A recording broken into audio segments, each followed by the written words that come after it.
Good morning and welcome to Inside Running on Tab Radio Racing and Sports. Magnificio races to the lead, getting through Waterman's Bay. Magnificio narrowly from Waterman's Bay. Our team will evaluate each race, interview leading contenders and update Tab Touch markets. But now Delicacy, here she comes. Delicacy under the 59, went to Neverland and reeled up Dark Musket. It's Delicacy against the inside. Sublime, brilliant, greatness in the cup. We trust you will enjoy this edition of Inside Running. Now, over to the team for their look at today's meeting. 29, the maximum for Perth today. Just a little bit of rain around this morning. You can thank or sledge me for that. I washed the car yesterday and had planned to mow the lawn when I get home. So that's always a recipe for rain. With some west to northwesterlies turning southwesterly later this afternoon. And Ascot from 104 today as we welcome the Inside Running team with Darren McAullay. Good morning. Don't feel too bad about that, by the way. You did the same? Well, close enough. Yeah. 2 days ago. Yeah, right. Absolutely penciled it in. Yeah. But that's okay. We needed a bit of rain. Yeah. Settled the dust out there. Yeah. Well done. Yeah, thank you. Pat on the back to you, Matty McDermott. Cheers. Good morning to you. Good morning, everyone. Welcome along to Inside Running here on what is a reasonably damp start to the day. There's a little bit of rain out there at the moment, which is nice and refreshing, but we're still, as Matt has touched upon, heading for 29 degrees, so that's expected to clear the early morning rain. I noticed a few moments ago that the track still a good 4, so no issues as far as the form of this meeting is concerned going into it today. No great rush to go there and check out horses that can handle a bit of wet. I don't think it's going to affect us too much whatsoever. Do you agree with this, Digby Beacham? Scotty Embry, good morning to both of you. Great to see you again on a Saturday morning there for Scenic Blast Stakes Day. We honour one of the great sprinters in the modern era from this state. Exactly, Darren. Good morning to you, Matt, Scott, listeners. Looking forward to this meeting, to be fair. There's a few scratchings which surprised me, but all in all, I don't mind it. I think there's some horses here who we're going to talk about a little bit over the next 3 to 4 weeks. Good morning, boys. Yes, that little bit of rain around won't last long. I see the forecast Wednesday's 40, Thursday 39, so we're about to cop it again, but hopefully we can get through today. And I agree with Digby.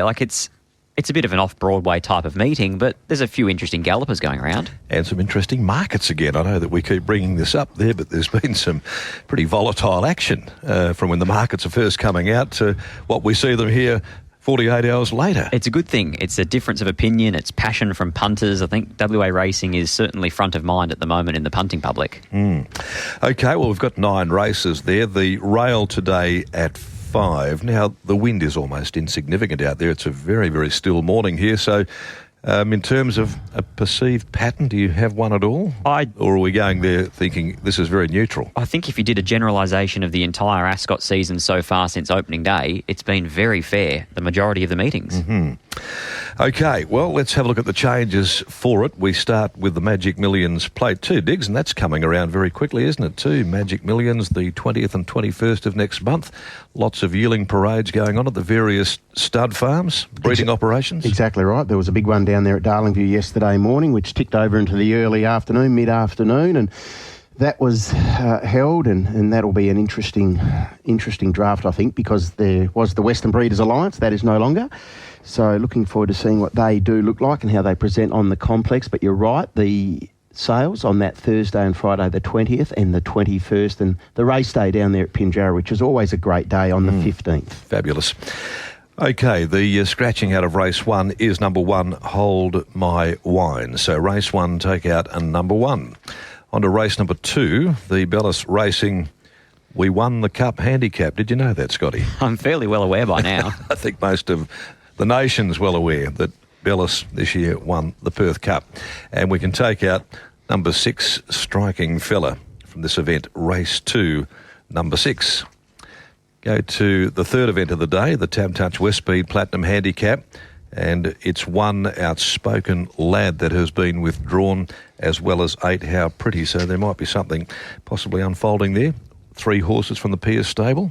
I think Outspoken Lads come out. Outspoken Lad goes to next week. Yeah, Okay, for right. Thursday. Yep. Striking Fella goes to next week. Okay. And I'm not sure what the story is with the 2-year-old. All right then, so we've seen a departure from a lot of the red and blue colours today there from Pierce Racing. So nothing untoward, just looking for better placement possibly for those particular runners there, but they've taken out a few. In the fourth event, the Glenroy Chaff Handicap, we scratch number 2, Silver Eye. It won't be returning today. 3 Rock This Town, and also Capray Omnia, who went around there at Pinjarra on Thursday. So the scratchings are 2, 3 and 6 out of race 4. Race 5, the Tab Touch. Have you got the touch plate? Number 3 is out. That is Mean Machine. Race 5, number 3. To race 6, the Peters Investments Handicap. And they're all starting here. To race 7 on the program, the Mrs. Max Handicap. No changes there. Feature event today will be the running of the listed Scenic Blast Stakes and a complement of 9 to do battle. And we round out the afternoon with the Thank You John Zukel Handicap. And no changes to the last event. And a big salute to Johnny Zukel, who will today sign off after more than 5 decades as an official in WA and international racing. Of course, John has been a chairman of the stewards panel in this state. He has overseen stewards panels overseas as well. He's been an administrator of racing and an absolute ornament to our industry, and one of the nicest blokes I've had the pleasure of meeting in the racing industry in all my years as well. And he signs off after this afternoon's meeting, and we wish him the absolute very best in retirement. And we absolutely do. And he moves to the next chapter, which is making sure the Dockers finally win a flag for him. Yes, he's one of us, which is nice to say. he certainly wears a big burden, doesn't Hopefully he? it's not another 50-year career. No, I hope I'm not not, too. in all due respect to John, he won't be seeing it if it is. No, I don't think so, Diggs. Nah, but as far as you're concerned, we win it this year, so it's no issue. Yeah, one thing with John, one thing with stewards, you don't have to be liked as a human being, but No. if you're respected... And that's exactly what he is. And John is widely respected. He has done a super job over a long period of time, well I said. think behind the scenes, John has assisted. I mean, there have been some that have found themselves on the wrong side of the racing law, and they've done their penance, served their time, and I think some have consigned them to racing purgatory, but not John. John believed that you always needed a second chance, and he was there prepared to steer them in the right direction in being able to get them back into an industry where they should have been, you know, wholly and solely committed in the first place. And I know there'll be lots of stories told about that other than his normal race day official duties. And he'll be a very big loss with his wealth of experience and knowledge in the racing industry. And I think there's been many a person where John has lowered the boom on, and even they would wish him well. Yeah, because absolutely. of the regard that he's held in. That's right, exactly. All right, we're looking forward to seeing John out there too this afternoon for his final day at the helm of racing here in this state there as one of our most senior stewards. We'll take a break here on Inside Running and return right after it with our look at today's night event card. You're tuned into TAB Radio, Racing and Sport. Take TAB Radio wherever you go by listening on the Tab Touch app.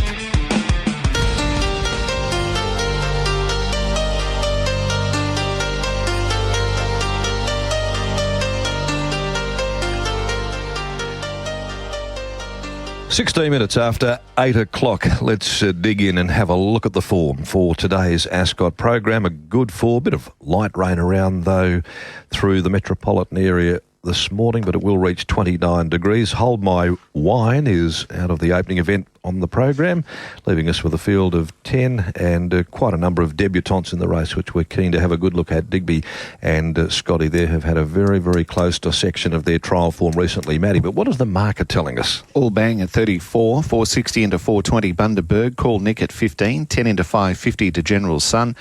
Just Walter John is at $15, 31 Who's Talking. Hard Solo 20 into 13, 460 Inner Point to 360 Girls on Fire. Pony Up at 10 and Inner Point to 550 Loves Talking. David Harrison has a number of runners going around in this particular race, and the best backed in it is this debutant, De General's Son, who steps out, blinkers on first time there. Digby, Scotty there. What have you made of the horse's 2 trials so far? And I'll get you to also dig a little deeper on the newcomer from Darren McAullay yard, who also schooled up in a set of blinkers recently, and it was a complete transformation, Scotty. Certainly was. Let's start with De General's Son. There was obviously the big talking point, and the boys in the trial file, I'm sure, can attest to that. When that trial first dropped, the time that was published just looked like it was incorrect. It was either he was the best 2-year-old you've ever seen, or the time wasn't quite right. Well, they posted 55.49 initially, and then that was corrected to 57.11. But if you're looking at who's talking in the form guide, unless it's been corrected subsequently since, it still says 55.49. Exactly. So I thought his trial was really good. Now, one thing about him is he doesn't look your typical jump, run 2-year-old. He looks like he likes to settle into his races. He builds a bit of a head of steam and winds up rather than your normal just jump and run and race in fear. He was coaxed, wasn't he, through the trial, as opposed to, say, like a Bundaberg, who was ultra impressive when they put a set of shades on him the other day. He just looked a completely different horse. He hit the bridle hard and he charged, and through the line he was running away from them. I thought,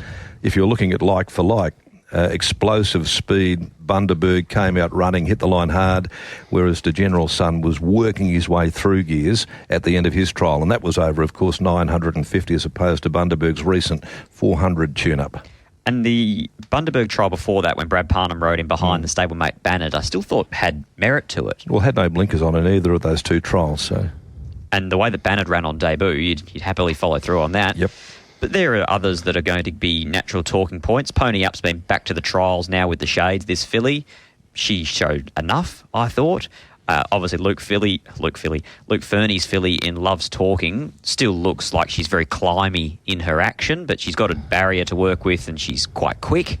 And even Girls on Fire, I mean, we're talking about the favourite in this race. She was pretty gritty on debut. Tried hard. She gave everything she could. She got caught out on a limb. The one on her outside actually went past her halfway up the straight, and she was able to sort of bluff him out in the last 50 metres. But I'm wary that she might be 3 deep again. Even sort of race, but I went with the trial of De General's Son. It was more so the $10 early that got me, the fact that he goes around each way here. 5 from 9 Girls on Fire, but I'm very wary that she might get caught 3 deep again.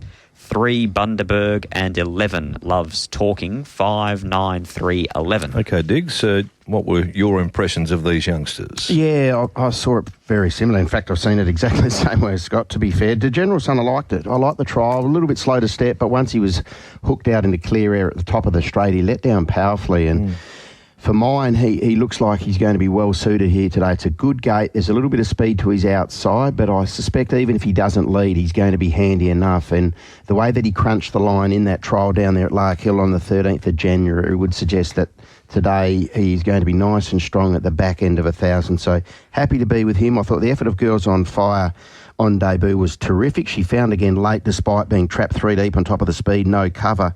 It'll be interesting to see what Chris elects to do, whether he just lets that tempo go a little bit and then blends in. I don't think it's the worst thing, but that'll be up to Chris and connections. 3 Bundaberg, like the trial, he's a half a bit of merit, so there's a page there, and 11 Love's Talking comes out of that 400-metre jump out on Monday behind a horse called Capitola, and we saw what he did on debut late last year. 5, 9, 3 and 11. And of course it was Daylight back to third out of that trial as well. Capitola beating Love's Talking home, and then you had to really go back to find the 3rd and 4th horses in. They beat them comprehensively. I'm going to go the other way. I'm going to tip Bundaberg here. I really was impressed. I couldn't believe how much improvement the horse had made with a set of blinkers. He just got out of the gates like a rocket. He's strong, strapping, and as you say, Diggs, he's a half to a nice horse who's been injury plagued in bit of merit, and you know he might become a pretty inexpensive purchase at 42,500 if he can boot home a few in the early part of his career there. And of course then you look at the Harrison stable, they're Magic Millions trainers, aren't they, this yard, and he'll have them all schooled up ready to go. Well, he cost $20,000 as the son of Snippett's son, and he's out of the Scenic Lodge draft. So was Gemma's son. Same thing, yeah. Yep, exactly right. Absolutely. And then 11 Love's Talking. I've been quietly taken with the way that she's progressing. Girls on Fire, I'd love to have tipped on top there, but for the fact that it's just a sticky draw for as far as she is concerned, and we'll need a bit more luck. So 3, 5, 11 and 9 is how I'm going to see them in the opening event, Matt. Open bracket 5, 9, 3, 11. Closed bracket Scott and Digby. And Darren is 3, 5, 11 and 9 in race number 1. 139 for the Bellis Racing. We won the Cup handicap at the 2200. 6 is out. $2.15 for Alaskan. $14 Beats of War. Star ratings 11. $4.80 now for Long Jeans. Mystical Man is into $4.80. Down to Magic Whistle currently at 11. $13 Big Swoop and Heaps of Mullah 61. Diggs, I think we can dissect this one very, very quickly. On paper, there appears to be very, very few legitimate winning prospects. Yes, I agree with that, but I think it extends a little bit beyond Alaskan. I was with him the other day and I made him a best, and probably the 22 back to the 18 worked against him so well, was able to get up on the inside. I still thought he run well. He's got a habit of finding one a little bit better, Alaskan, but... Agree. 60 kilos, so he does go up to 6 kilos, but he comes significantly back in grade, so he'll get a look. I like his racing pattern. He can utilise a gate. He invariably sits all over the speed, and I suspect that'll be the case again today. And saying that, Long Jeans was good on the spin, found the line well. Mystical Man gets back, going along okay, and star rating comes out of that Long Jeans run behind Romeo last week when it was pretty much an on-speed dominated race. I think a lot will depend on the tempo or lack thereof in the race, Scott. If you're looking at a horse like Mystical Man, who I've been tipping a bit lately, and he's been running very well, but he doesn't have a turn of foot. He's a grinder, and if it does turn into one of those races where they get a nice breather and they start to ramp things up a little bit and quickly on the corner, then it could expose him. Longines, better run last start, but gee, hard to catch Longines. So, yeah, I'm not quite sure. I think it's a tip race for me anyway. I'm going to go with Alaskan and suggest that he can win today, but I'm not absolutely jumping out of my skin to be tipping him. Well, as opposed to I am. I just thought I could take a much more simplistic view on this. If you're looking at the Rocking Society races where he ran second on both occasions, he beat Beats of War comfortably, he beat Long Jeans comfortably, he beat Mystical Man comfortably, and then the others, the new additions to the race, star rating, is she looking for 22? Magic Whistle was okay last week. Big Swoop, is he up to a Saturday race? And Heaps of Mullah, with all due respect, probably shouldn't be there. So I did a very quick and simple process of elimination, and I thought it was Alaskan's race to lose. Oh, well, I would agree with you, but it's 2 from 19, so I have a little trust issue there, and he does tend to find one always seemingly better on the day. But I'm with you. I think that Alaskan could win the race from Mystical Man. Long Jeans, if you base it on that last run, and I don't know what to do with Beats of War, but I'll say this. He's won one race coming off 35 days. He's off 35 days today if you're looking for something to hang your hat on. Quite often in these staying races, you don't need much more than that. 1, Alaskan. I'm basically tipping and betting on whether or not he carries 60 kilos because form-wise I thought that he had these covered. 5, Mystical Man, 4, Long Jeans, 7, Magic Whistle. Maybe today from that inside draw they punch up underneath of Big Swoop and stay out of trouble. 1, 5, 4 and 7. What about you, Diggs? You're a stayer. 1, 4, 5, 3, anything but Alaskan to win. Right. Okay, there you go. That's how we see race number 2, Matt. So Scott is 1547, Digby 1453, and Mac, if you can recap. 1542. 5, 4 and 2. Now to the third event of the afternoon, and this is at 19 after 2 for Tab Touch, West Speed Platinum Handicap, 1500, and repeating 1 and 8 not running. $6 now from Double Figures, Forever Dreaming, El Patron at $3.90, together with Miss Vasari. Sessions Peak at 13, $7.50 for Success Play, Red Tory at 4, down to He's Archie 16 and Hula Hoops 23. Okay, there's a couple of last start winners engaged in the race, Miss Vasari being one of those and Del Patron the other. They're at similar prices in the race. How do you see this one? We'll go with you, Scotty, here first and foremost. I thought initially there are better races to invest in through the day. I would agree with that. It's a West Speed Platinum. I mean, there's probably... The best part about it is it's quite even, so you should be getting a bit of a bunched finish. Last start winner, Miss Vasari, but given every chance, unlikely to get the same run today, I didn't think. El Patron, last start winner, but if he wins 2 in a row, then so be it, I'll lose. Red Tory, what do you do with her? Well, I think it's significant Brad Parnham's back on board this afternoon, and I think that you can probably get Red Tory back up there amongst the winning hopes, because on the face of it, she's been really disappointing lately. But I just wonder, Diggs, if it's not for the fact that she doesn't seem comfortable galloping between horses, and maybe this is a blessing, the wider draw, where she can sit out the back, maybe get a bit of a drag into the race and then come down the outskirts. That's how Brad rode her 3 runs ago. She was placed to Papavero Princess in a 60+. So I think maybe you could nearly forgive her for those 2 unplaced runs, given the fact that she's gone around at 225 and 360 respectively. You're getting a much more approachable betting price today. I think so, yeah. And with maybe a rider who can do something a little bit different with her this afternoon. So I think that she's somewhere there. But, look, I'm going to probably put in Miss Vasari. I thought that she deserved to win a race last time around. She was given a beautiful ride by Chris Parnham there that day to get the job done. I think the way that she hit the line, 1,500, that won't be an issue at all for her.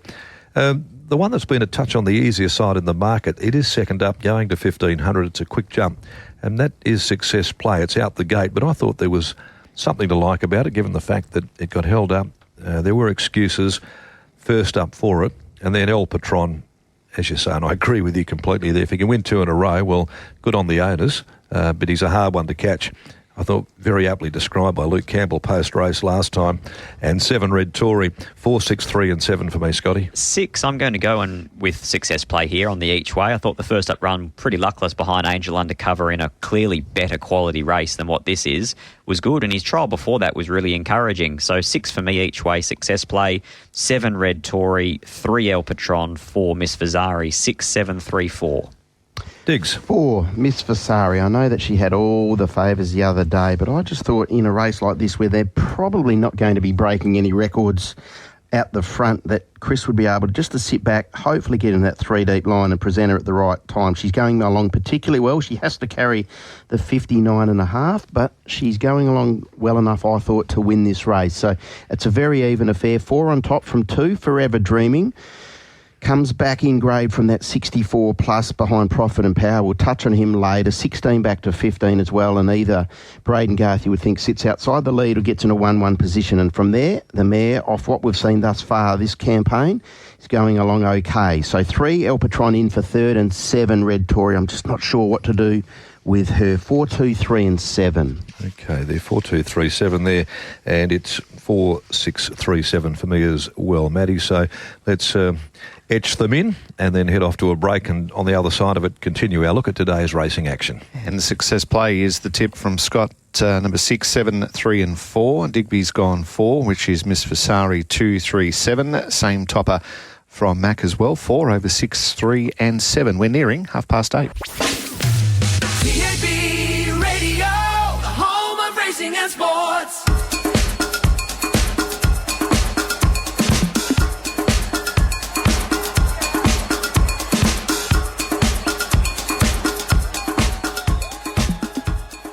Bit of a funky start to the morning there, Maddie.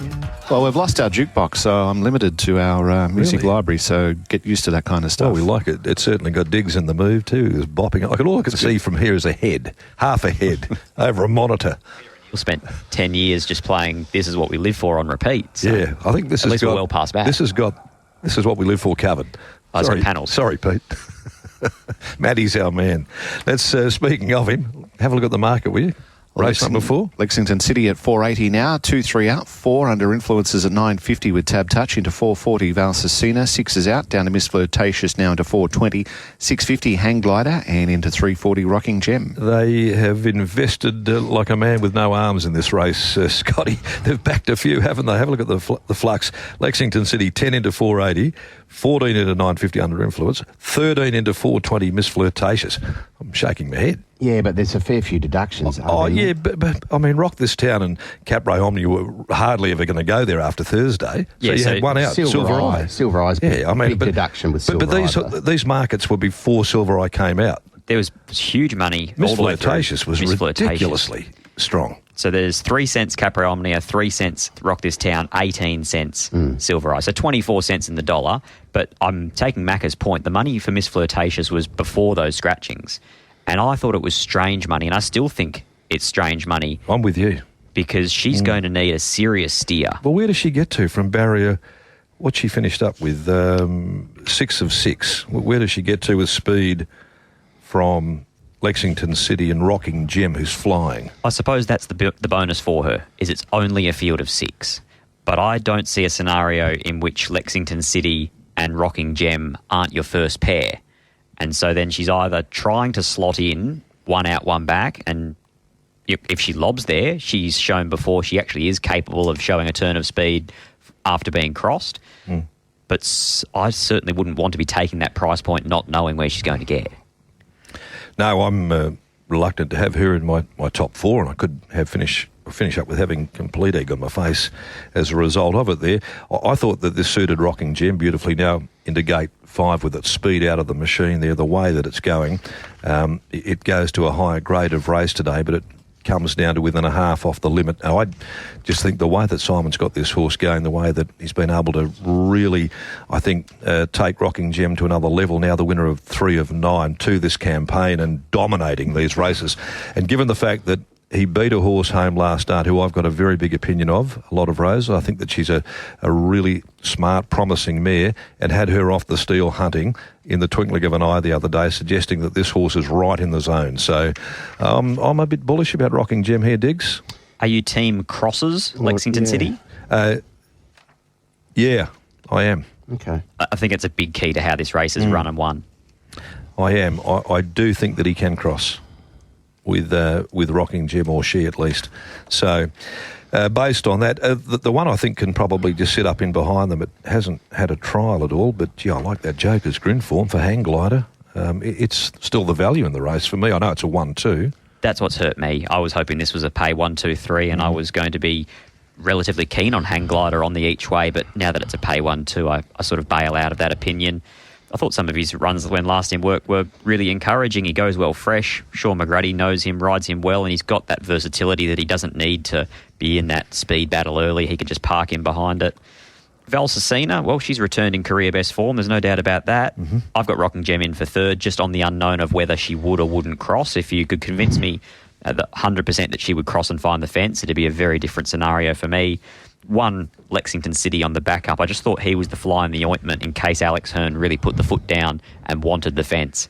8, 5, 9 and 1. Well, one thing about Alex, you don't die wondering with him, because he is very creative and positive on a horse that has got speed. He'll keep driving forward too, and he's been winning a few races in that capacity. So I base mine, though, Diggs, on getting Rocking Gem to the lead, burning off Lexington City, and then seeing Hang Glider coming at them late in the race. And I'm not dismissing Under Influence either, getting a nice little drag. I thought 3rd run in, had excuses last start. It might be building as well. Not a bad record over the 1,000 itself.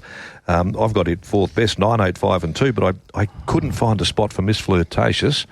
Even, doing the form earlier this week, and you had Silver Eye engaged in the race, who we rate, but I still couldn't find a spot, and yet I was completely flummoxed by the level of the support for Miss Flirtatious. Maybe they've got it wrong, whoever is on board. I suspect you'll know your fate with Rocking Gem early doors, because in all likelihood she's going to have to absorb some pressure that she hasn't seen in the first couple of runs this campaign at midweek company. So I went to stablemate Valsacina. I just thought that recent effort was sound enough, because at about the 450, 500 metre marks, Lucy just had to steady. She couldn't get this mare through her gears, so she just had to wait, and then angle out.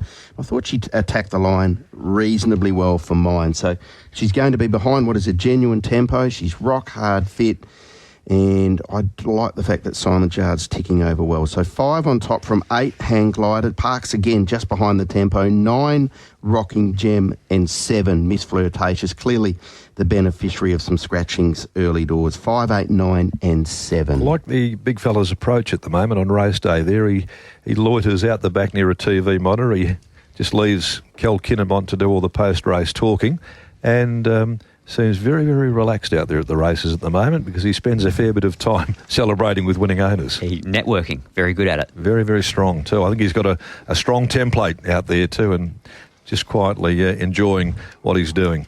All right, let's recap those and have a look at the market, if you don't mind, Matt, for the next event, where Simon's represented by the favourite Horcrux. 8-5-9-1 Scott, 5-8-9-7 Digby, and then 9-8 Mac will just confirm 3rd and 4th there. I'll be going in that race 5 Valsacina and 4 Under Influence, 9-8-5-4. All right, thank you. Race number 5, Horcruxes at 260 from 3.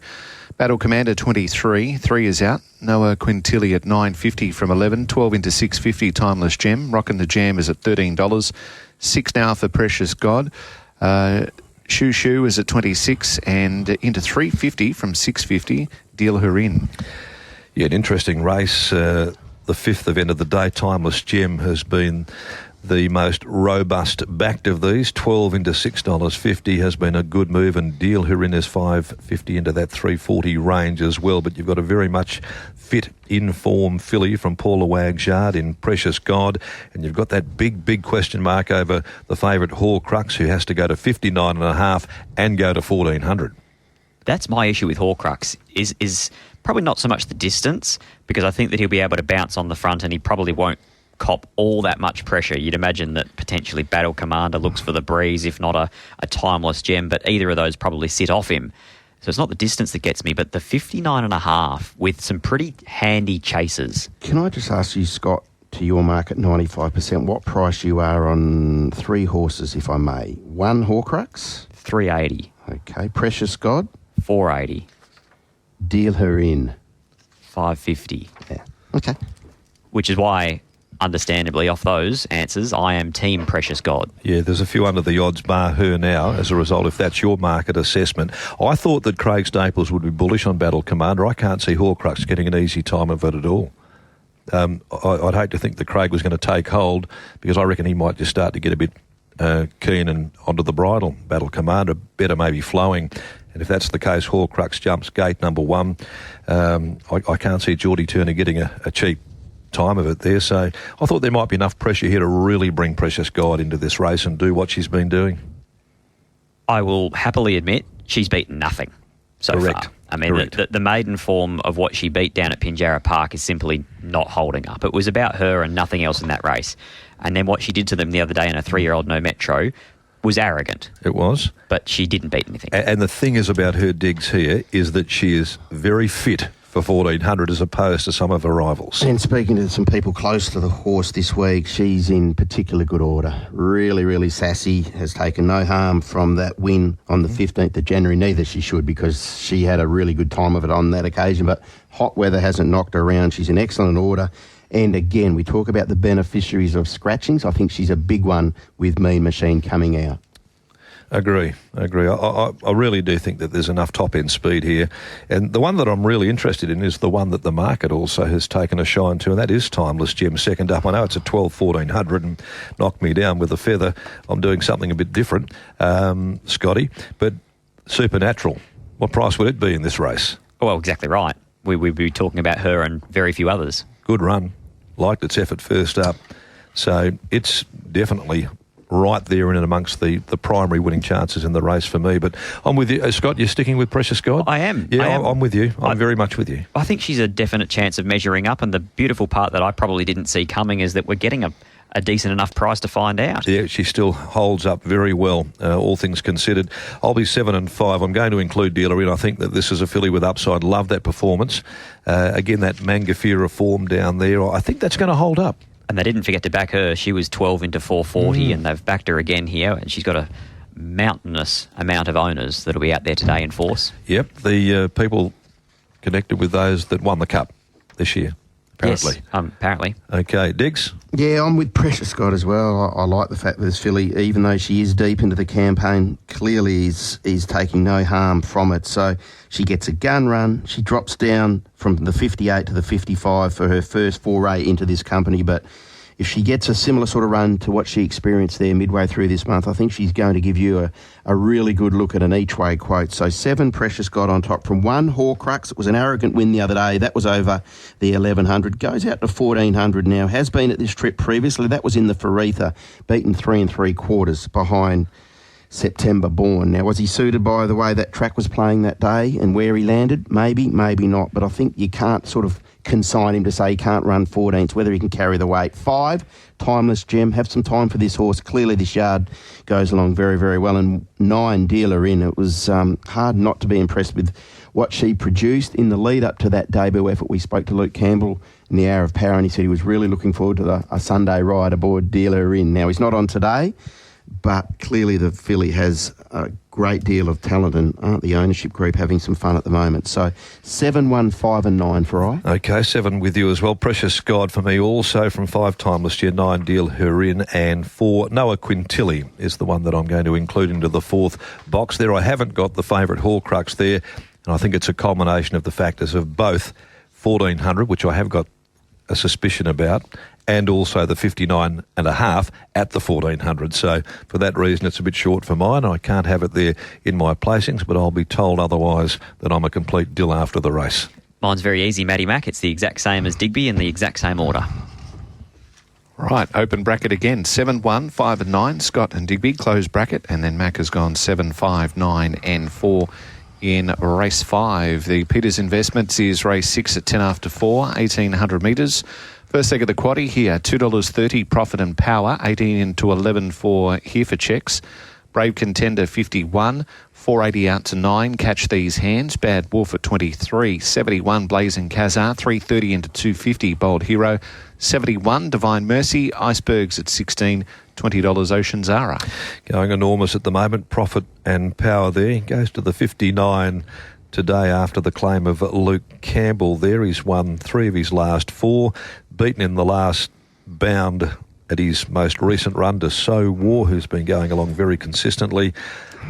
Can he do it again here today? Scotty, you've been very strong with Profit and Power this campaign. I don't see why not. Well, last time was probably the first time he let us down in inverted commas, and I still thought he was huge in defeat. Had to cop some pressure, didn't he? Yeah. Here for Checks really put the acid test to him a long, long way out. He did. And one gets beaten in the final stride and the other almost finishes last. Yeah, they've backed it again today, 18 into 11 Here for Checks. Well, I mean, the way that Paddy Carberry rode him the other day, he's obviously very close to being at his peak and ready to win a race because they didn't die wondering. Well, the funny thing is with him, he won a 1500 on this day last year, and it was his 6th run in the preparation where he finds himself exactly today. So if you're looking back at historical form, it might be worth noting, and the money suggests that he might be able to really put the acid to Profit and Power again in a different way. 18 into 11, it speaks volumes there. But look, he is in the zone, Profit and Power, and he is an on-pace runner, Diggs. Yep. 59?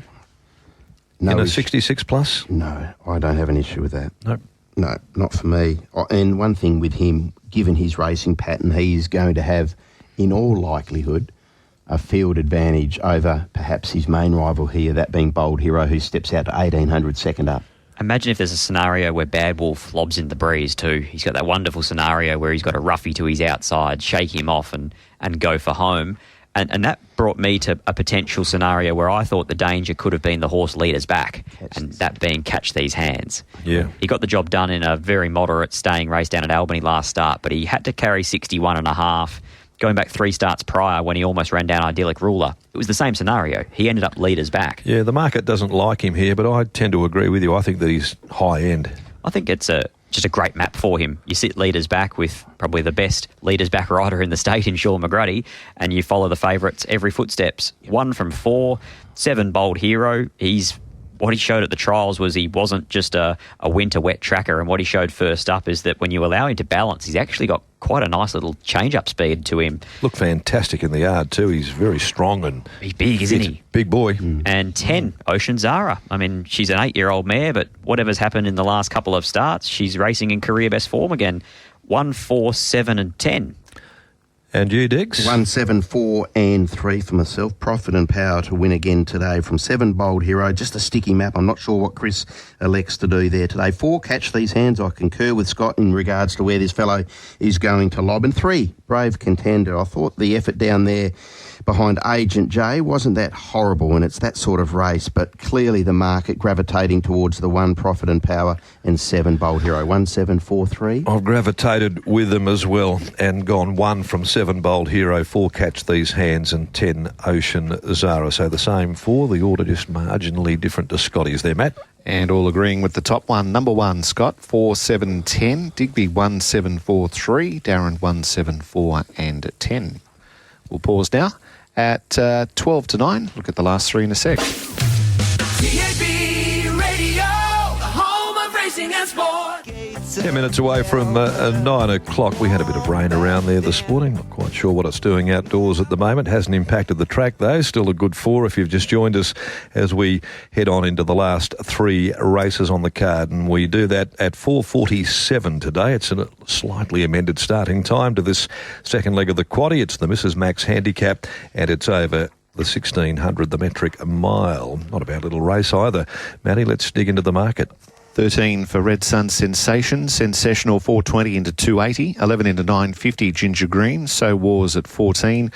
After opening at 8 and doubling that, $5 out from 4 Yarra Lee. Heskett at 20, 16 above the peg, $6.50 into $5 Profit Pocket, and the Spruker $7.50 out to 9, back to 8. Couldn't help but be impressed with the first up run. Diggs of Sensational from the yard of Grant and Delana Williams has come back as good as we would have hoped, I'm sure, albeit beaten by Yarra Lee that day, but so much to like about the performance.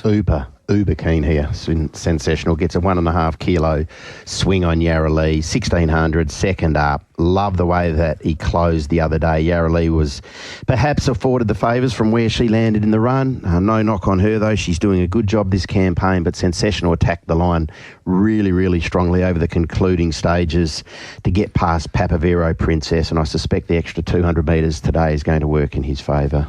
Same. I just thought that in this race today, he would land in a spot. They didn't use his barrier first up. They can somewhat use it second up. He should be fitter for the run, as I have been spruiking non-stop. Grant and Alana at the moment are just... They're always good. At the moment, when they go on little runs like this, they're just elite. Up until Thursday, they were going at 50% in the last fortnight. And it's phenomenal, isn't it? It's not with 3 or 4 runners. They'd had 15 to the track for 7 winners. And you look at a horse like Axman's Jazz the other day. I mean, you could see nothing in those trials, realistically, and probably has done that before. However, all of a sudden, you underestimate the horse and you see it chime in. Now, I'm not quite sure whether Grant thought the horse would go that well when I saw him the other day at the races. Maybe it got under their guard, but that's how they are.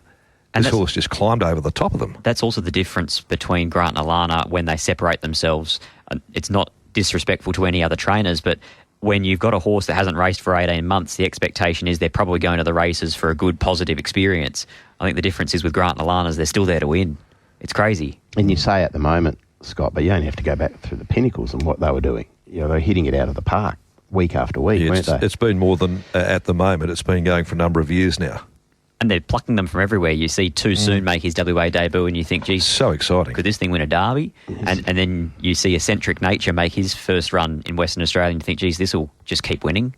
So, look, it's exciting times. And absolutely. For these different set of connections to most of the horses that are in their yard, I think that Sensational's still got plenty more to offer. I'm with Digby. I see no reason why he won't be very hard to beat.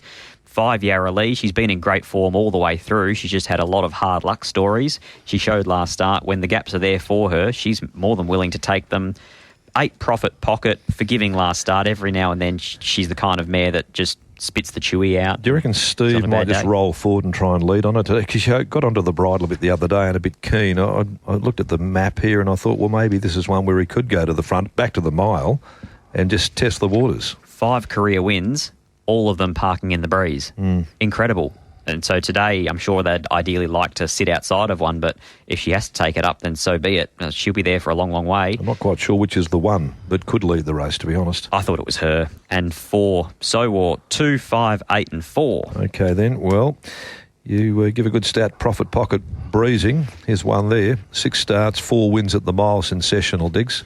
Yeah, I'm really keen. I've made him the best Sensational today. So 2 on top, 3 Ginger Green. I think this fellow's going along okay. It's been a while since we've seen him break through, particularly in and around this company. But from that low draw, I suspect he won't be too far away. And if he sees daylight, I would suggest that Ginger Green is capable of running a better race than what his price reflects. 5 Yarra Lee, deep into her campaign, but she's going along particularly well. And 8 Profit Pocket, given where she's likely to settle. But really, really keen here, Sensational. 2, 3, 5, 8. Yeah, agree with you, Ginger Green. Sensational, though, clearly for me too, and I think that it's probably the best bet for the day.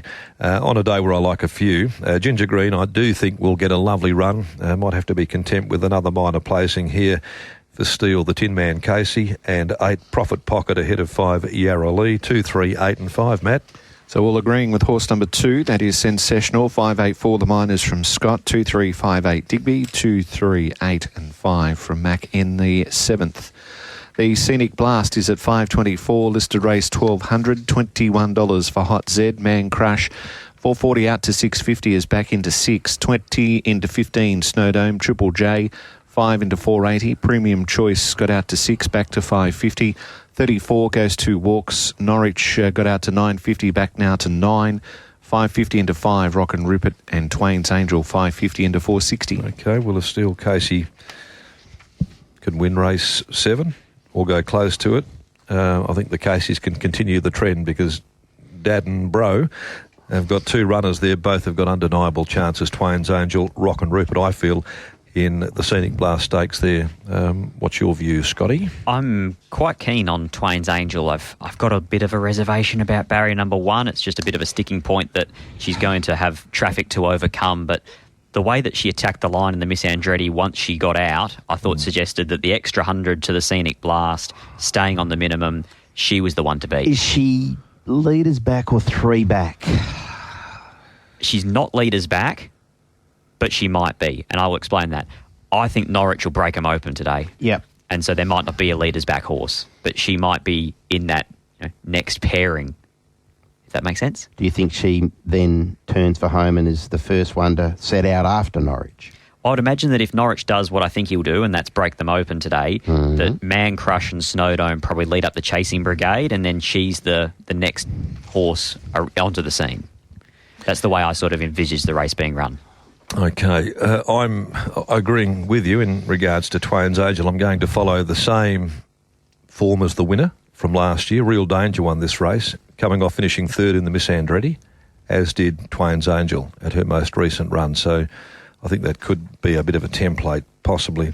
And signs have been there that she's, nearly ready to return to the winners list. So I've marked it down. What do you do with the stablemate here? Rock and Rupert. He was definitely better. Better the other day? Last start. Yeah, and I think that the fact that if they do go hard, it might suit him too. They will go hard. Barrier 4, I can see him back in that cluster, maybe, and making its run as well. And I thought that Premium Choice, ticking over really well after running second to Man Crush in the Miss Andretti, gets 1.5 kilos there, stable flying. Triple J probably is the more interesting runner going into the race first up today. Might be worthy of a bit of a watch. I didn't know what to do with Man Crush. Market says it's a bit easy. 59.5, is that a reach beyond his scope? Potentially, but he just loves high-pressure, high-speed racing, and that's what Norwich should turn this into. He'll get it here, Diggs. Yeah, he will. I've got him in for second. He went undeniably well the other day, and interestingly, Luke pre-race and also post-race did say he would be better again in a fortnight's time in the Scenic Blast Stakes. He can carry weight, he can absorb pressure. He can most definitely win again. Okay. Well, Twain's Angel gets 2 from him, and I think that she can win here. So I've gone 9, 8, 5 and 4. Diggs, what are your locks? Yeah, 9, 2, 8, 4. I'm also with Twain's Angel. Love the manner in which she flattened out over the concluding 100 metres at that most recent outing in the Miss Andretti. She was just held up for a run. It was through no fault of Maddie. It was just where she was in the run, and you had Man Crush sort of down the middle of the track, which kept her a bit tight, but I'm expecting the roles to be reversed today. So Twain's Angel on top from 2 Man Crush, 8 Rock and Rupert, and 4 Triple J. But it's a good competitive Scenic Blast. Certainly is indeed too. And the Caseys have got a great chance in the last event as well with Memory Parade. We'll have a look at the market on that race very shortly, right after this, Matt. So Macca's 9, 8, 5, 4, Digger's 9, 2, 8, 4, and Scott, you went 9 Twain's Angel, 2 Man Crush, 7 Norwich. I think he's an actual live chance in this, and 8 Rock and Rupert, 9, 2, 7, 8. Now, the ninth event on the program ends at 6:03 today. The Thank You John Zuckel handicap, and they all start $15 defending. 8.50 into 8 Stylish Lord, 15 for Henry the Aviator out from 10, 21 Little Silver, 7 into 6 Our Mate Archie.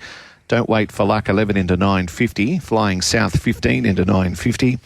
Sure Know Something is at $10 out from 7, 11 for Sparkle Corner, then 21 Uncle Jared, Memory Parade is at $3.30 from $4.80 and $23 for Lyrical Angel. I'm really interested in this final event, obviously with Sean and Jake Casey well represented by Memory Parade, third run in, building towards a victory, but I'm super keen to see Ronnie Cow back in the metropolitan area because I've been taken with a couple of his runners, in particular one that's at double figures in the race, Sparkle Corner. This is flying, folks. So we get to Geraldton a little bit and we see how they're tracking along.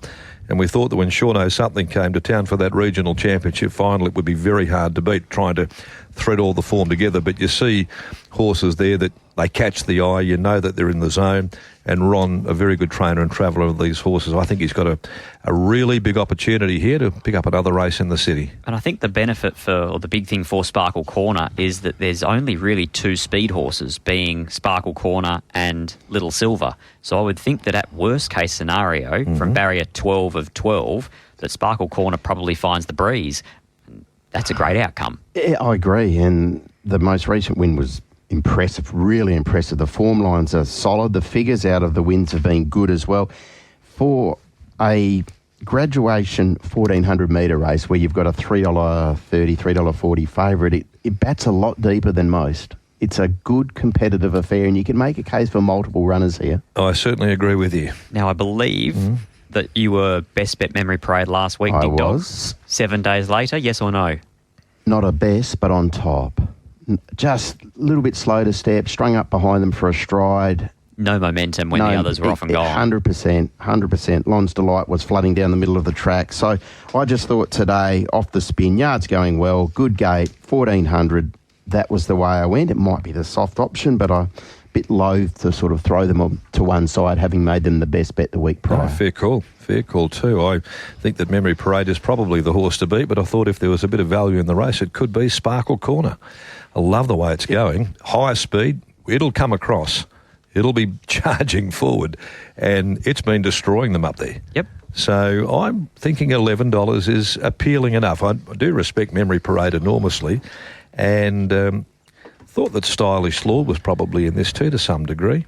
It didn't get the rub of the green last start. It ran second chasing home Norwich 2 runs ago in a 1,200 first up. I think that maybe 14 here is a bit more preferable than going back in distance last time. And then the other one that does interest me is again from Steele Casey's yard, Our Mate Archie. Thought it was going well this preparation, Scotty. The way that Our Mate Archie won last start, he just looked like he was screaming out for further. He wasn't winning that race until the last 50 metres. No, this is his wheelhouse, I think, at the moment. He's won 3 out of 5. Is a horse here that's got some ability. So, look, I think it's a really good race. I'll echo your sentiments, Diggs. 9 each way, 11, 2, 5 for me to round out the day. 11 for me, Memory Parade. First up, 1,000 metres unsuitable, really good in defeat. Second up, 1,200, had an excuse. And I think the one thing that everybody that's been following Memory Parade has been waiting for is her to get to 1,400. Yeah. And she does here off the 7 days. And you never know, her half-sister Yarra Lee may have won earlier on today. 11 Memory Parade, 7 Flying South, talking about country gallopers coming to town for the first time, or the second time in the case of Flying South. I think he's a very nice horse. You won't miss him in the mounting yard either. He's a really imposing figure. 5 Our Mate Archie and 9 Sparkle Corner, 11, 7, 5 and 9. Good on you, mate. Thank you. I'll stick with Memory Parade, third up here today off the spin. So 11 on top from 5, Our Mate Archie, a horse I've got a bit of time for. 8, Sure Know Something. And 3, Henry the Aviator. Brad Parnham takes over today. Luckless at his most recent run earlier this month. 11, 5, 8 and 3. Memory Parade from Scott, number 11, 759. Repeating Diggers, 11 to beat 583. Darren has gone 9, 11, 2 and 5. It's best bets time now. Matt, let's go with you. Diggs, your special for the day. Sensational. Race 7, number 2. I think that'll be popular. Race 2, number 1 for me, Alaskan. Alaskan for you. I'm with you, Diggs. Race 7, number 2, Sensational. Your lay of the day. What's one here at the skinnier odds that you don't think can win? Well, I think yours is pretty obvious, Old Cobb. I'm Horcrux. Horcrux. My word. Yep. I think maybe weight, distance, a challenge at the price, Diggs. I'm going again, El Patron. He got me the other day, and I'm thinking you can't win 2 in a row. If he does, I'm checking his brands. No. Watch him absolutely, you know what in. But I'm taking on El Patron again. out of spite. Scott? We went down together the other day, Yeah. and we're in the same ship again. As I said, if Elbatron wins 2 in a row, so be it. I'll lose. Yeah. Okay. He might become... So you're laying Race 3, Elbatron. Elbatron for you. He might become the new Punamu. Oh, no. Stop winning. No. Oh, dear. No. Only one Punamu. Yeah. The play of the day. Each way. What's there? Each way, precious God for me. I think you're getting a decent enough quote to find out about a filly deep into sure. a campaign, but in really good form, gets a good run. Pair of ones for me. Race 2, number 1, Alaskan. All up, race 6, number 1, Profit and Power. I don't know whether or not mine's a rare find, and I don't know whether or not this is pay dirt type sort of investing, but I'm going to go Rocking Gem into Sparkle Corner in the last at $11. I like that. It's a nice little pairing. Hopefully we can dig up a winner there in the last event on the program with Sparkle Corner. Okay, well, good luck to you, gentlemen. I hope that your form runs true. We find a few winners from your selections today.